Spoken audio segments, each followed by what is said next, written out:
से लेके कंस्ट्रक्शन से लेके दूध का जो व्यापार करते हैं और जो एक समय एक वक्त था जिनके ऊपर एक रेप का आरोप लगाया गया था और उसके बाद कोर्ट से बरी कर दिया गया, इनको उस समय ये लापता कई महीनों तक थे। उस वक्त अरुण यादव लोगों के बीच, अपने विधानसभा के लोगों के बीच नहीं दिखाई देते थे। जो वही अरुण यादव है जिनका काला सोच अब ईडी जल्द बिहार के 13 करोड़ की जनता तक लाकर ईडी रखने वाली है। अब देखना काफी दिलचस्प होगा, क्योंकि ईडी ने दस्तक दे दिया है, सीबीआई ने दस्तक दे दिया है अरुण यादव के ठिकानों पर। यह सवाल एक और खड़ा हो आता है कि जब अरुण यादव हर रविवार को जो जनता दरबार लगाते थे, उस जनता दरबार में जो पैसे की मदद लोगों तक की जाती थी, वो पैसा कहां से आता था? ये अपने आप में एक प्रश्न है। इस प्रश्न का जवाब अब ईडी अरुण यादव से जब बैठेगी सामने, टेबल टॉक जब होगा अरुण यादव के साथ में, तब उन सवालों का जवाब ईडी अरुण यादव से जरूर मांग लेगी। अरुण यादव यही अरुण यादव है जो बालू का कारोबार में इनकी संलिप्तता बहुत अंदर तक है। इनका कनेक्शन बालू के कारोबार से लेकर कंस्ट्रक्शन से लेकर दूध व्यापार तक, इनका पूरा जो कारोबार है, पूरा जो इनका व्यापार है, जिस व्यापार के वजह से, जिस पैसे की कमाई के वजह से अरुण यादव को लालू यादव का फाइनेंसर भी बताया जाता था। जी हाँ, ये वही अरुण यादव है जिन्होंने आलीशान ताजमहल जैसा नमूना एक हवेली खड़ा कर दिया, जो कि तुलना वहां के उनके क्षेत्र के विधानसभा के लोग ताजमहल से करते हैं। लेकिन जांच और शिकंजा इस अवैध पैसे के ऊपर जब ईडी का पड़ गया है, तो राजद के समर्थक बिलबिला उठे हैं और उनके विधानसभा के जो लोग हैं वो आक्रोश में थे। आज जैसे ही सुबह की सूर्य की किरणें उनके दरवाजे पर दस्तक देती है, ठीक उसी के साथ ईडी के अधिकारी उनके दरवाजे पर दस्तक देते हैं। लेकिन गनीमत यह थी कि ना तो अरुण यादव थे, ना तो वर्तमान की जो आरजेडी से विधायक उनकी पत्नी है, जो इस वक्त किरण देवी, वो भी अपने बंगले पर नहीं थी।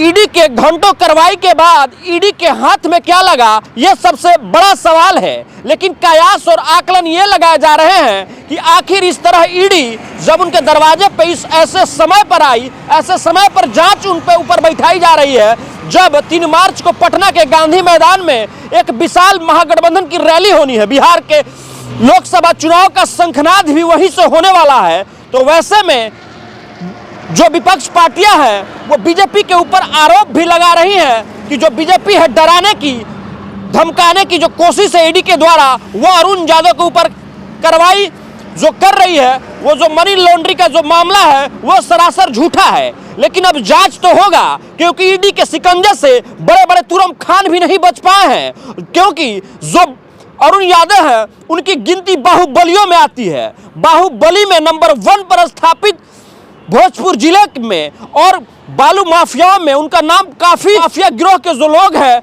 उन पे गर्व करते हैं। लेकिन जब माफियाओं के सरदार के ऊपर जब ईडी ने शिकंजा कस लिया है, तो सारे माफियाओं में एक डर का माहौल, खौफ आ गया है।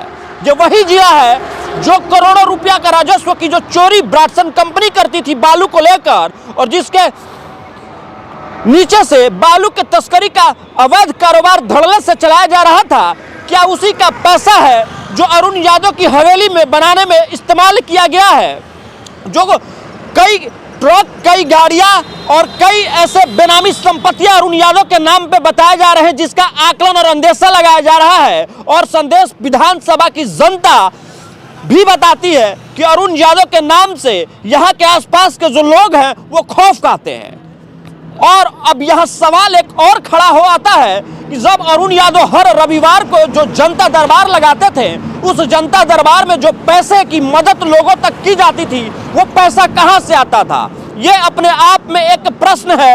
इस प्रश्न का जवाब अब ईडी अरुण यादव से जब बैठेगी सामने, टेबल टॉक जब होगा अरुण यादव के साथ में, तब उन सवालों का जवाब ईडी अरुण यादव से जरूर मांग लेगी कि आखिर आप पैसा इतना सारा लाते कहां से हैं, इनकम सोर्स कहां से है आपका? क्योंकि मनी लॉन्ड्रिंग के मामले में अच्छे अच्छे नेता से लेके माफिया तक नप गए ईडी के शिकंजे में, और आज जेल के सलाखों में ईडी ने उन्हें पहुंचा दिया है।